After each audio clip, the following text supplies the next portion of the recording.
starting to eat mango. It's a mushroom soup. This is his order. Abalone soup. Pulone.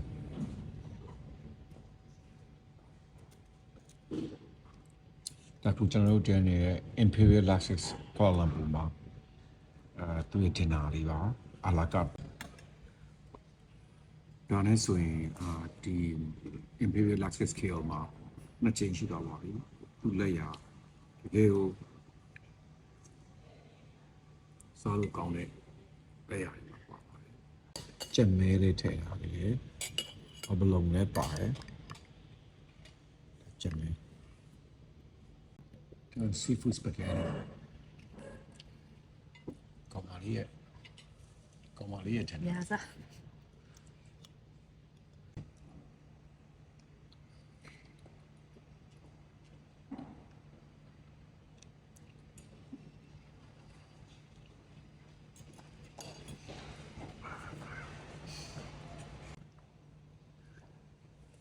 ဒါလက်ပါဆိုတောင်းမှန်အရင်ဆုံးကျွန်တော်တို့လာတာပိတ်တော့မပိတ်သေးဘူးပိတ်ခံနေ10မိနစ်လောက်ပဲလို့ရတယ်ဆိုတော့လေအရင်ဆုံးကိုကပတ်စံပေးပြီးစားရဲဆိုရင်လည်းအဲ့လောက်ကြီးနောက်ကျတာကျတော့ဒီပတ်သားအတွက်အဆင်ပြေတော့အရင်ဆုံးတောင်းမှန်မှုက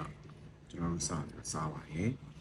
ဒါတော့ lamb ကကျွန်တော် well done လုပ်ထားတယ် Australia lamb လုပ်ထားပါတယ်အဲ့ဒါလေးကိုစားပြီးတော့ဒီ sauce စားကြည့်ပါမယ်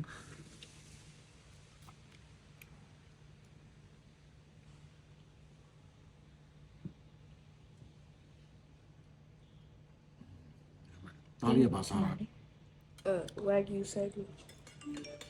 ဒါ wagyu sandwich ကိုသူကစားမှာပါကဲစားကြည့်ရပါမယ်ဘယ်နေရာကိုင်းတော့